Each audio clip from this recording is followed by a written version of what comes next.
course, the center university in itself is a sign of patience.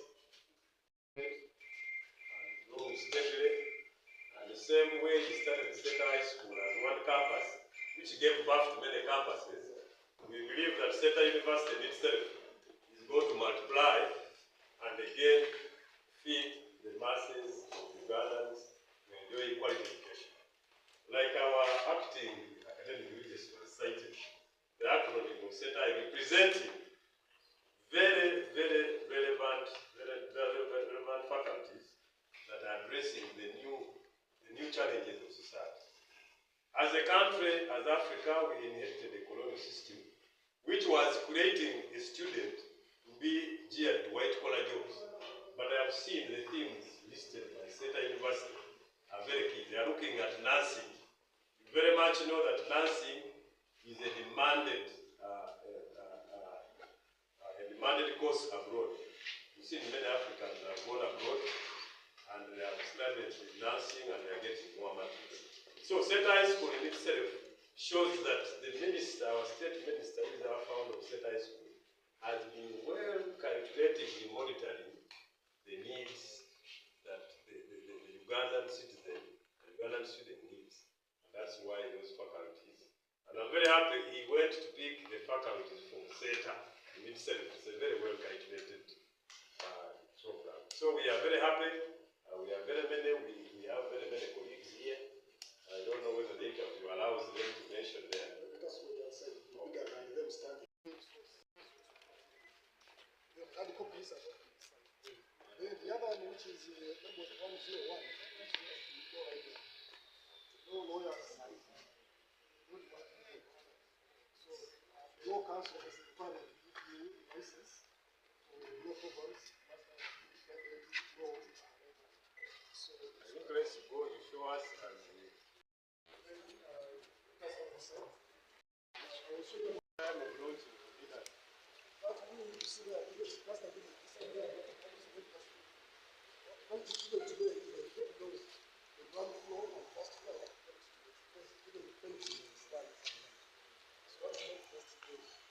this one is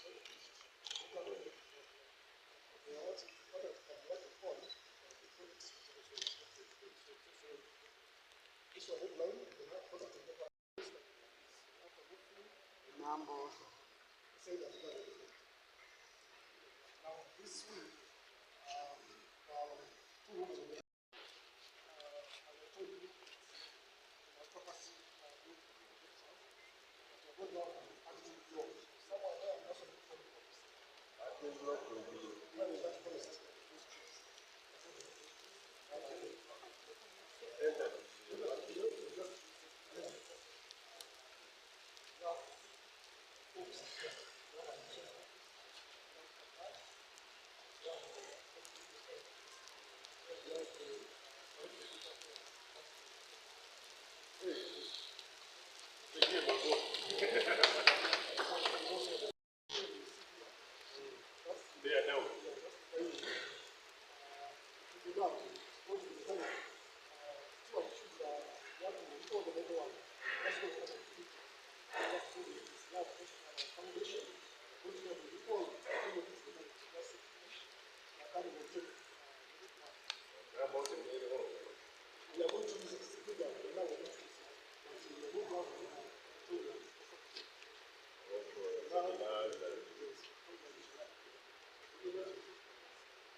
Facility, we have this one, literally, also like the also some stuff. Basketball and volleyball. However, we have a bigger issue. How do you study at infants as you go back to space? where is the road? As you start less the better infants, then there is space.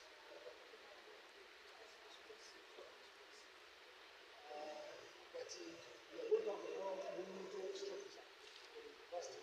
Top of that, they gave us the total, they gave us so we go up to behind the hill, and the staff quarters are going to be behind the hill.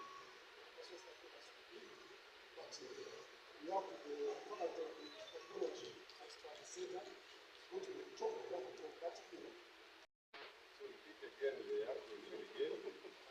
is technology because for the media. So, S S is science. in science, you talk about the earth science. F science. First E is Environment. other is T is technology. technology. A is agriculture. We are a science university. However, we are going to put that's part of the business. Because that is a profit, no this one. You have to don't understand. You are accountant.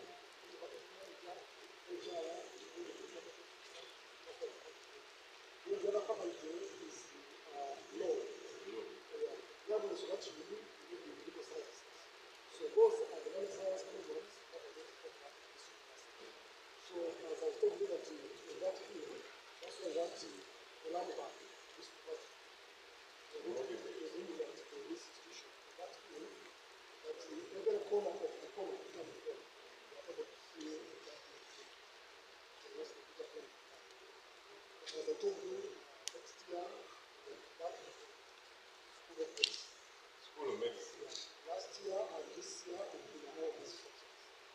As I told you, in November, every last year we did that. This one is. Then in October, we did that last year. In March this year, we did that resource. In May, that's last year, we did that foundation. So each month there is a milestone. Now, next year, that's not going to be which is a pastor if we achieve that, we are going to be specific. Right now, because we have the 1,000 and the biggest distance. Some of them are using masks are using Very challenging. but that's what I'm saying. That we have to look for intention. This issue of striking the government and giving the consequence of the students, we know about how it helps solution to that. So that's the achievement, then we shall be able to the region. That's the agreement. Then the other issue here, what we discuss is the sports. We are going to have the social program that's like to ensure that we encourage. Both countries are going to all know the leaves this one, started. Plus we want to naturally export. What export out comes in. So one factor establish this ship. Number two, we are going to make other institutions in the media, but the other way has a university here. They came and we are going to talk about them. We're going to try to get here for 2 years and we're going to get to the university. Also, there's a little bit of start with Kenya and the both students and staff. Now, this exchange is unique in the way that the other exchange program that I live in Uganda, I go to university, let me say, in UK, and I studied for 3 months and I come back, and I get a qualification in the university. Now, this arrangement we are going to do is that we go to get a class to university. So it's a good for us. Now, on the other side, we are going to get the program. When people start to go to the other side, they take you as a big step. You have to start out with right now, our culture is open to the local council, education, also the person getting on the other side. So that whether you are here on the other side, it's as if you were on the other side. So that's the way to work out. Then we have other two universities which are almost at the end of the partnership. The question them here before they sign. So they're going to give people that are taking advantage. But for information, one still is UK, the other is Africa. Then the last one, which we covered a bit earlier, is Tanzania, Asia. So if you want to go to America, you can not go to UK, not go to Asia. That's what you're doing. The other thing, our staff go on the other side, and our staff on this side. So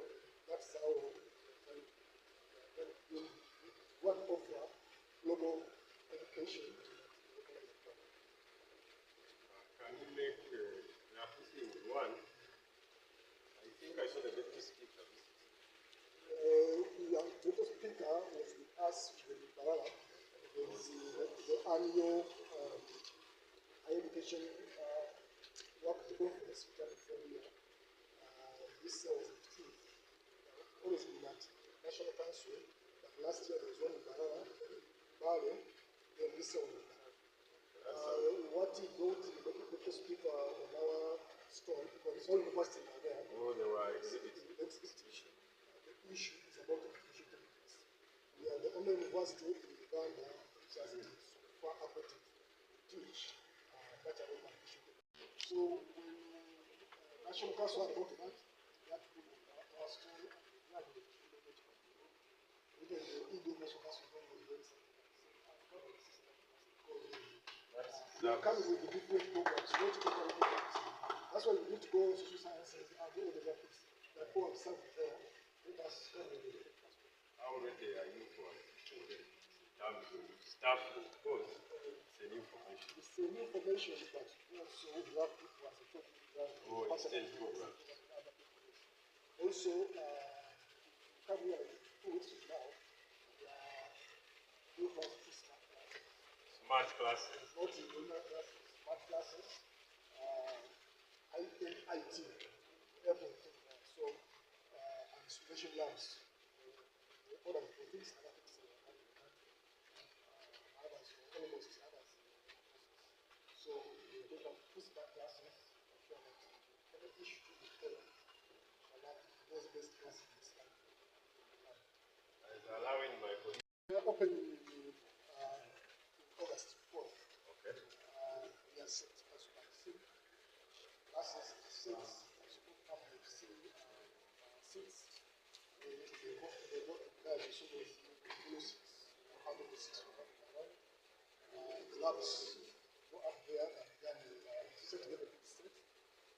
Other things, that room there, used as a store, all books are there. This has been a social service. So, not in this place, there are some people which access to give them an express less transaction, you have issues. So, everything is in place. What is the label is straight number. So, we have put everything in place. So, My question is going to each and every of the faculty of law. Number one, is the faculty of law already up and running, starting this August? Yeah, Bachelor of Laws is one of the programs that have started this August. All the processes, National Council, Law Council, and the final statement. What is pending is facilitated is coming. We shall go up there, you see the good court already set. I think the best good court is this country. Also, we are starting to form what you have here, and we are still putting other things there. So, it's one of the programs looks at me. We have finalized everything in Stephen does, and if you do this, I can be happy with that. Sana.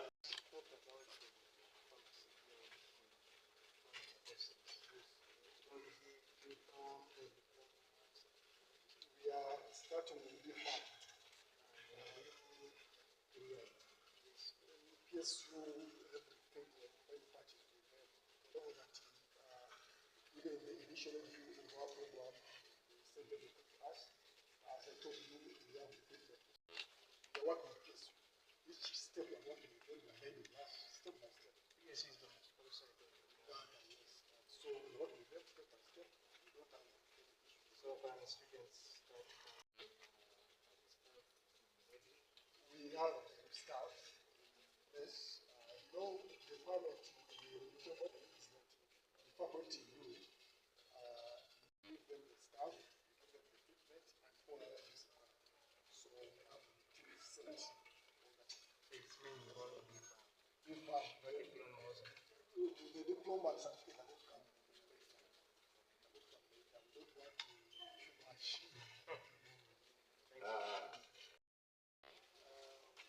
As I told you, we are starting in August. We are preparing something that is worth celebrating. You know, we are affiliated to our they big or Family. university. The Center Family. The Center Family has been in this business for 20 years. And the 23 years is not a short period of time. Now, we are celebrating 23 years this year. We are also launching this year.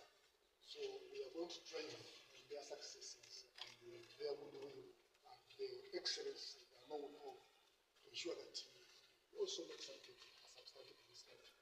So we promise that at the right time we are going to call you here and come and witness. We are going to have some exhibition here.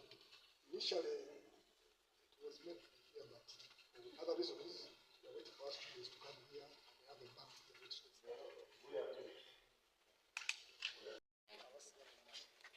University administrator, Wasita University. Olwaleero tulina ba all students bazze bakukyalirako bali wano beeteekateeka ku participatinga mu celebrating emyaka 25 agaseka high schools and junior schools.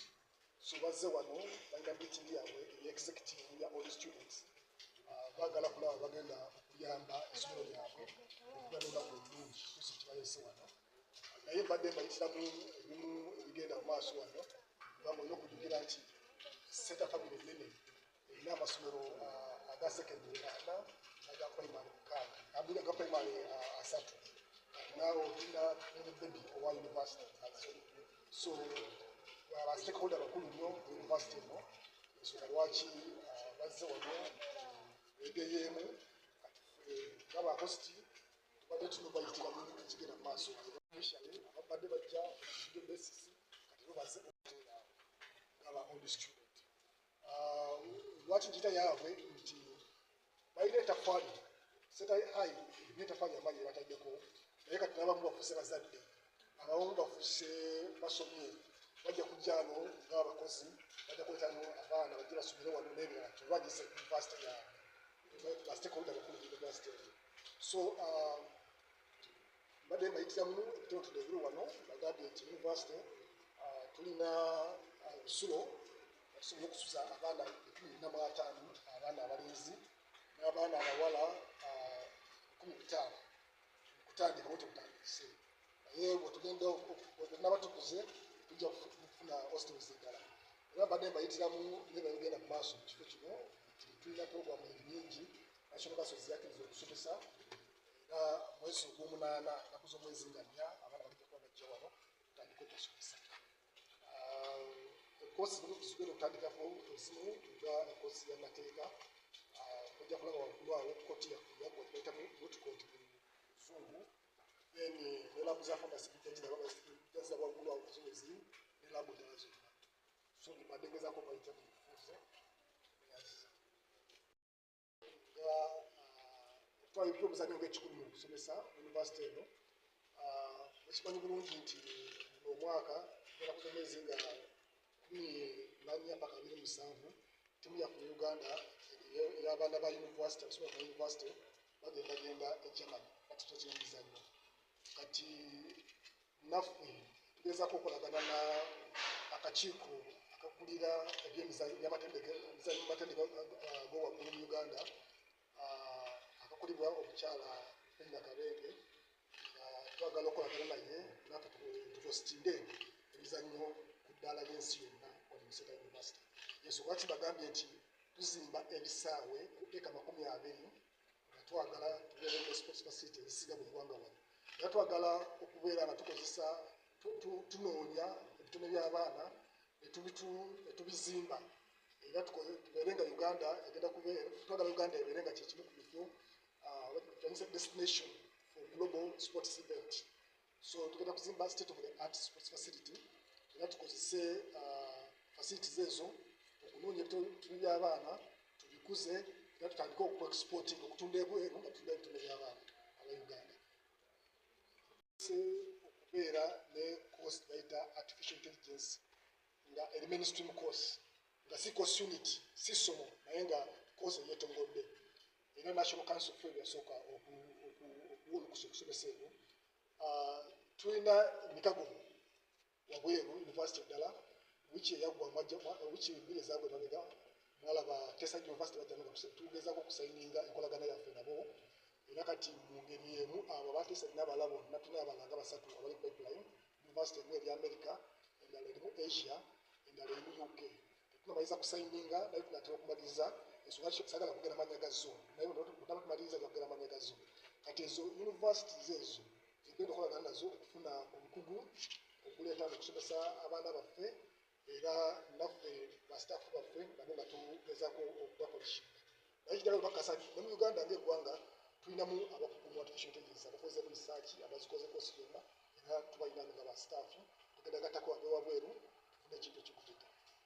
Lieutenant Engineer Alan Yesurufunga nga nkolera mu kitongole ekyaffe eky'amagye ag'omu bbanga naye ate nze atwala ebyobufuzi mu kitongole ekyo eky'omu bbanga naye mu department ekolagana n'okukuuma eggwanga lyaffe ery'omuwengula. Olwaleero nzize wano ne personal nga nze omuntu kubanga nasomera Center High School ku kampasi yaffe ey'Ennama etuliraanye wali emabega. Nali head prefect essomero eryo nga ndi student. Of course Center High nga bwe mumanyi ku masomero gonna amalala likyali lipya era ky'oba olaba old student baffe bakyali bato. Budde olaba nga ba old student bakulu kuba lyo lyatandika myaka nga 10 emabega. Tuli ku celebrating emyaka 25 kiraga tukyali bato. Naye ekyenjawulo nti tufulumiza abaana bangi okusinga ku masomero amalala. Kuba kampasi ezennya ez'esseeta zifulumya abaana bangi. So saawa eno tuli mu mitwalo ng'ebiri n'omusobyo ba old student. Naye ekyessanyu ennyo nti Center High School efulumya omwana nga mugezi mu class. Ate ne tufuna n'akakisa nti abaana b'esseeta bava mu famire nga at least zikola ki? Zeesobola. Kyobola abaana baffe abasinga bagenze mu universities ezawano Makerere n'endala n'ebweru. So kituyamba nti ba old student baffe bafunye emirimu. Era wano tuzze ne ba old student bangi, muwulidde wano abadde wano nti pharmacist, tulina ba lawyer, tulina bangi. So olwaleero tuzze okucelebratinga actually university eraga nti at least essomero successes eziri. Kitegeeza nti proprietor waffe Dr. Muyinga wadde n'obugumiikiriza. Era kyassanyu nnyo nti ne Dr. Muyinga mwennyini yali musomesa. Era ky'oba olaba yatandikira ku musingi gwa nursery n'adda ku primary n'adda ku secondary.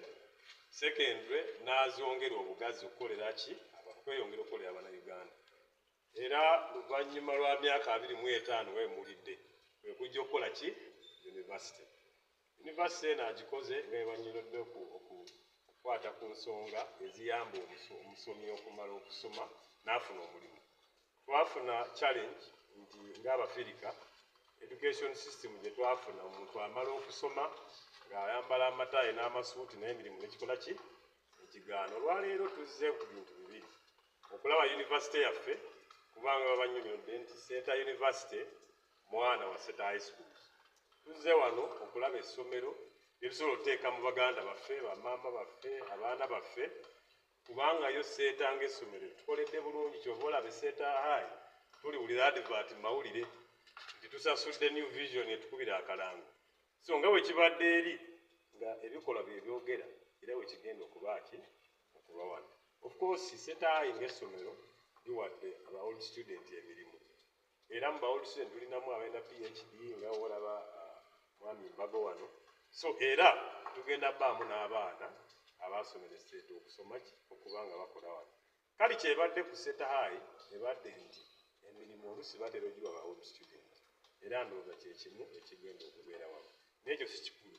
Nga minisita for instance eno ejja kubanga legacy nti nkoledde Uganda ndeseewo ekintu ekinajjukirwa. Kyova olaba mwami Mbago agambye tugenda bba ne monument n'ekijjukizo ekiraga. So Center University tukitwala nga kyakujaganya. Abantu bangi bagamba basiima ogenze naye ffe twagadde tusiime nga dokita waali. Kuba lino essomero si lya dokita nga ye. Lino essomero ekisooka nga ffe kati abali mu gavumenti tufunamu tutya? Tufunamu nti emirimu abantu bakola ki? Bafunamu. Anaaleetanga emmere ajja kukola ki? Ajja funamu. Center ng'ekitundu kyali tekyamanyikibwa nnyo. Naye essomero Center High we lyajja ekitono kikola ki? Era ne mu Uganda olabanga Buddo yamanyikwa ng'ekitundu because of ki essomero. So SEETA ebadde emanyikiddwa nnyo olwa SEETA schools, naye kati university okujja wano buno obutawuni buno bugenda kukula. Ettaka eribadde ligulibwa miliyoni nga 10 ligenda kudda ku miliyoni ameka. So okuleeta essomero kiyamba nnyo gavumenti n'okuleeta enkulaakulana. Ekifo ekitali mu masannyalaze gakola ki? Gajja. So ebirala tuzze mu meeting yaffe wano, first of all okwa-appreciatinga ekikoleddwa n'ebimu ku nsonga ze tugenda okwogerako nga ba old student, okwewa emirimu nga ffe nga boolaba Buddo bayamba abateesobola. So kyekimu ekikoze ekituleese. Of course nga ba old student tulinayo saving scheme gye twatandika, era gavumenti etukubiriza okucreatinga circles. Kyobola ne president ate atambula eyo ng'ayogera ku PDM. So nga ffe ba old student tulinayo program ey'okwewola obusente bw'enkulaakulanya.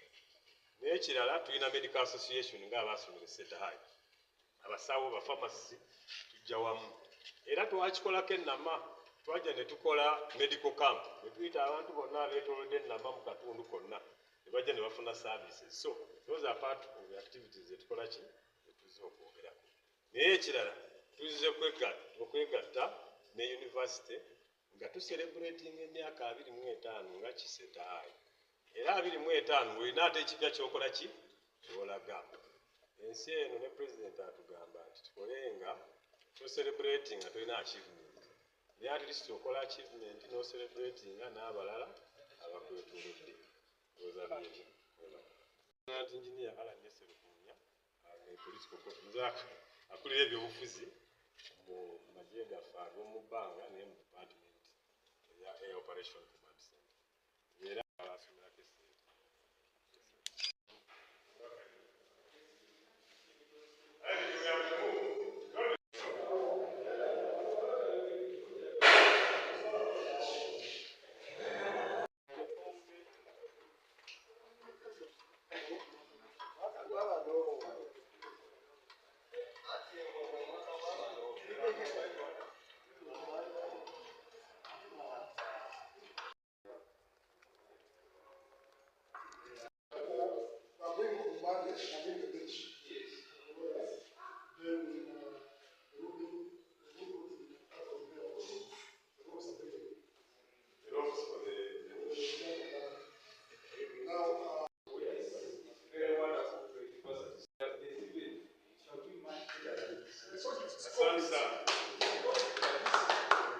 The level is 99% complete.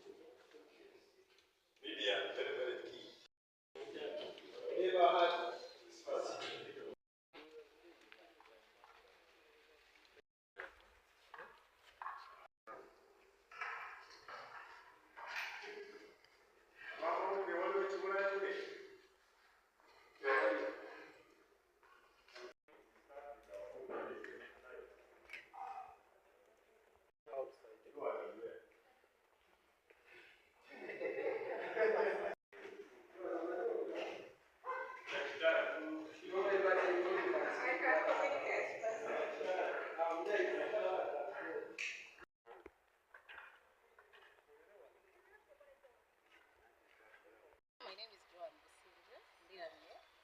at SEETA High School from 2009 to 2010, Nama campus. A-level, my A-level. Currently, I work with the Ministry of Defense and Veteran Affairs as a psychologist. I am currently doing my PhD in clinical psychology. I'm also a public health specialist with a master's in public health. About the legacy of our director, Jesse Muyingo. He's an educationist but also a parent, and when I see something like this coming up, it's very exciting, and I can't wait to be associated with this as well. I think you must have seen that from my colleagues that you've spoken to and met today, that anybody that has been associated with SEETA High School is proud to keep that association. It is the parenting, the family feel, but also the confidence that they built in us that we want to keep being associated. And this is very exciting that we now have a university. I hope to be a part of it. especially since I'm now doing my PhD. I hope to bring my knowledge and expertise to this university. I am a mental health practitioner, so I also hope to bring my mental health expertise here. I think that is basically it. So what is your mission today? University, the Great University, but also we are celebrating, I think, about 25 years of SETA High Schools, and also to meet up with these other old students and share ideas and see how we can take our university, get our university started, and also take it forward. Ndisiize ndirabire nali nasomera SETA High School okuva 2019 2009 to 2010. Nali Kunama campus.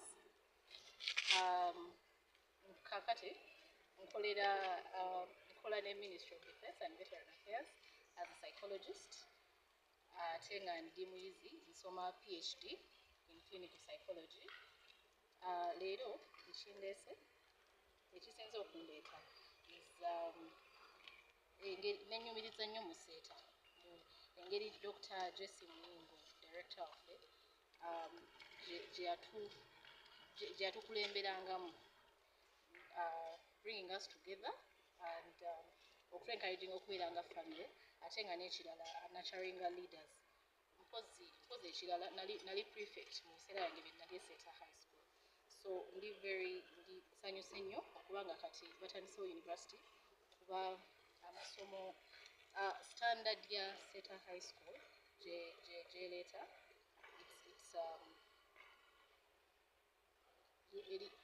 eri ku mutindo gwa waggulu nnyo,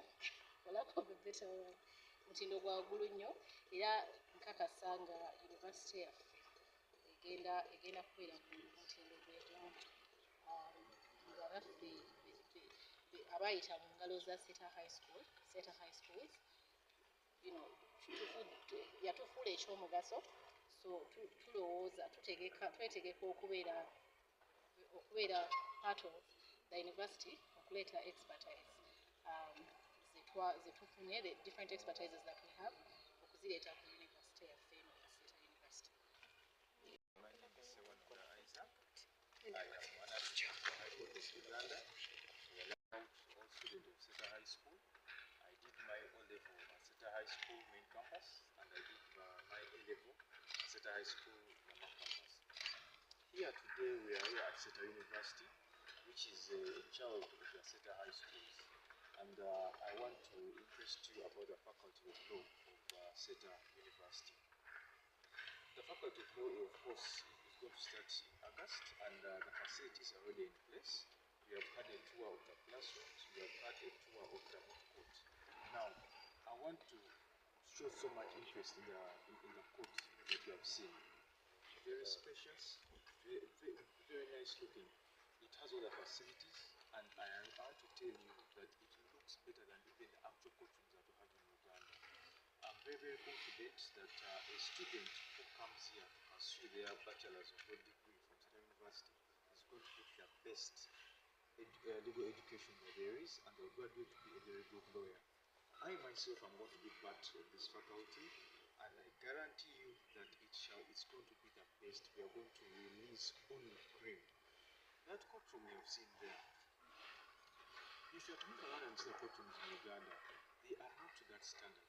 But as an academic institution, we have already raised it high, in that students are going to begin having a courtroom experience from first year, so that they don't wait to see a courtroom experience when they are doing clerkship at LDC.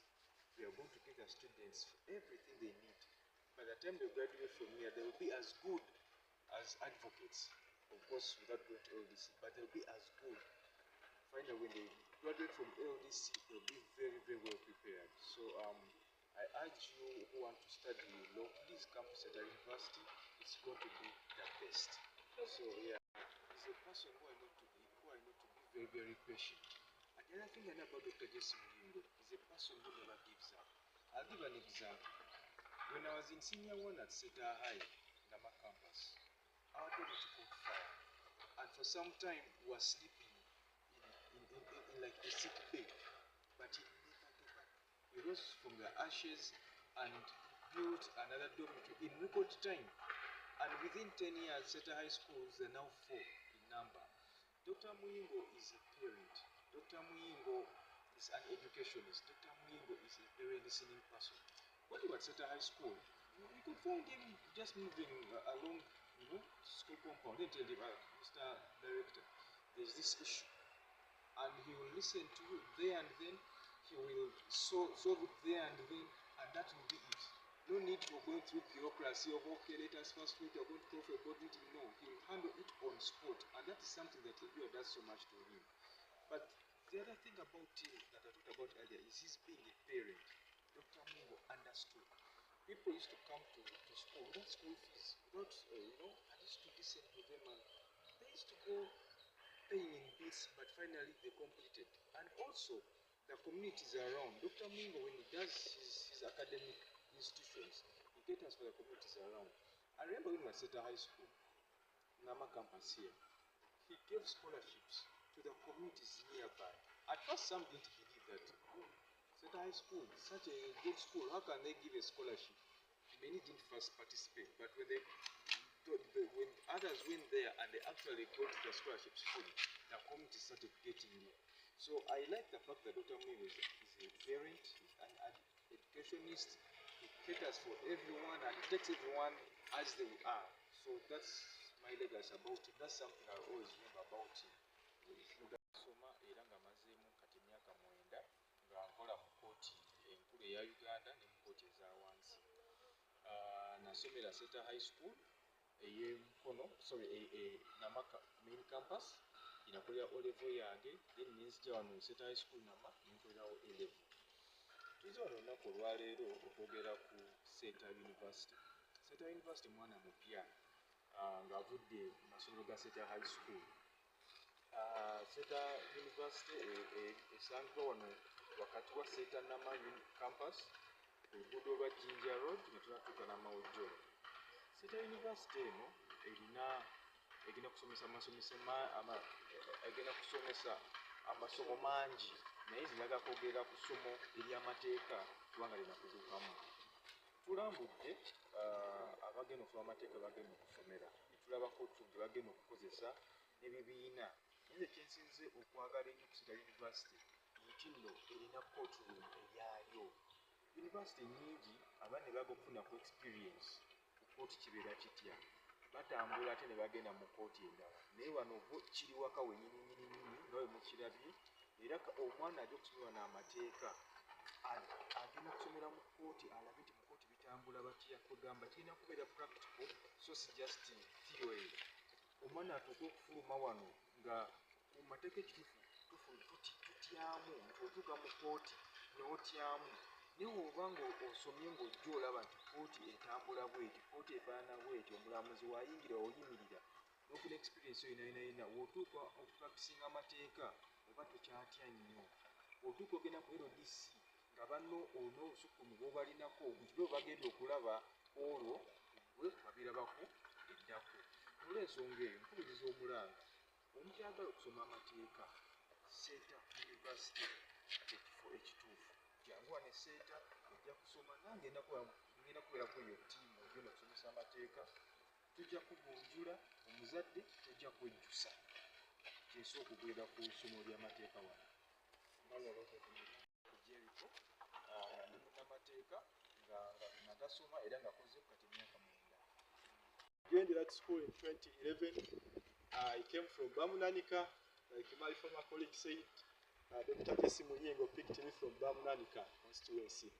And he brought me to Seta High School in the campus. Studied from there. He gave me a bursary. He educated me up to the university for free. And he finally gave me a job. So I'm so happy and I'm so grateful to the Almighty. And I pray that Dr. Jesse Muyingo continues to touch the lives of everyone. Today we are at Seta High School. Today we are at Seta University, the new child under the higher institutes of education. Those are the universities. Seta School, I want to say Seta University is going to teach education as one of the courses.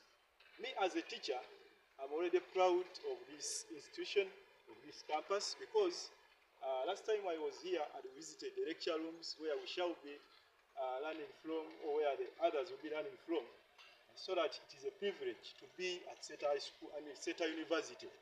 One, being that we are near our campuses, something to do with school practice.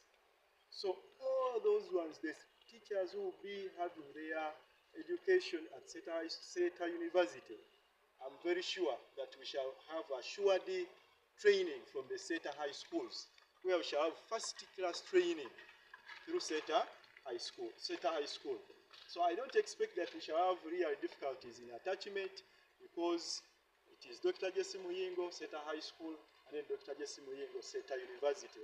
And we are going to conquer the products of SETA University will be the best in the entire country under education, where I really understand. For his legacy in the education sector, he has built this system from the primary, high schools, now up to the university. We pray that this continues, and we pray that everyone can come and embrace the SETA University. Thank you so much. Natendeke okuva Gulu University, nga sawa zino osomesa ku SETA High School Green Campus. Ndi OB era nasomera ku SETA High School Green Campus, nsomesa kati 2011 nagenda. Nze ndo ndi mwana nava bamunanika Dr. Jesse Muyingo gye yanzija. Namperera era nasomesa paka ku university era napa omulimu kati gyenkolera. So tuli basanyufu nnyo okulaba nga sawa za leero tulina SETA University egenda okubanga omumuli omupya, egenda okubanga omwana omupya agenda okompitinga ate agenda okutuwa ekisinga obulungi mu education system ye Uganda. Nze ndi musajja musomesa era nasoma chemistry n'okubala naye saa zino namejalinga mu chemistry. So nenyumiriza nnyo ntunuulira nnyo school practice nti omwana aba asomedde ku SETA University wano kigenda mwanguyira nnyo okubanga traininga, kubanga twetaaga training mu ya 2 n'eya 3. So okujoininga SETA High School okutraininga kigenda kubanga kyanguyira nnyo abaana baffe, ate nga you'll be getting or learning from the best teacher out there. So kyetusuubira era tuli basanyufu nnyo. Abasomesa bonna abakubiriza omwana we yenna aba ayagala okusoma obusomesa ajja asomere ku SETA University, atrainingire ku SETA High School. Katonda kyemmanyi ajja musalirawo era ajja mukkirizisa asomese ne mu SETA High School. Neyanziro yipikize yanzijja bamunanika, ndi musajja wa bamunanika ekitundu Kamira era nze Kamira Shagafu. So abazadde ndowooza baatugamba so nze Kamira Shagafu era nga ndi musanyufu nnyo era nga Dr. Jesse Muyingo ssaawa zino agenda kuba akiikira ekitundu kyaffe, era tumanyi nti bino byonna byatukoledde ng'abantu be bamunanika, abantu b'e Kamira.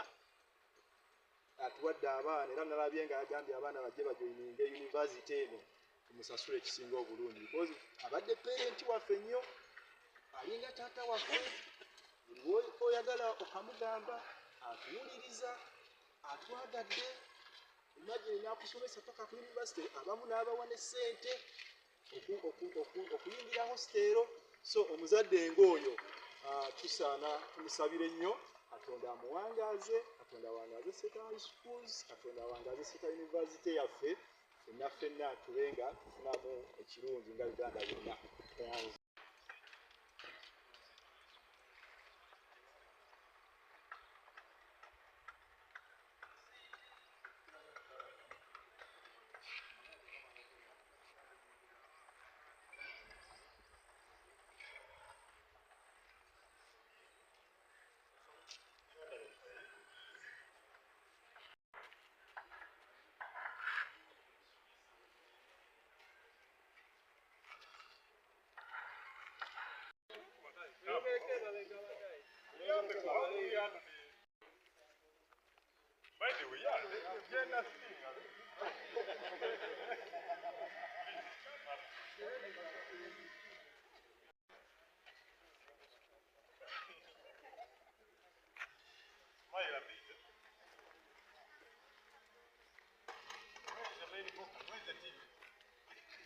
Here is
the partnership in terms of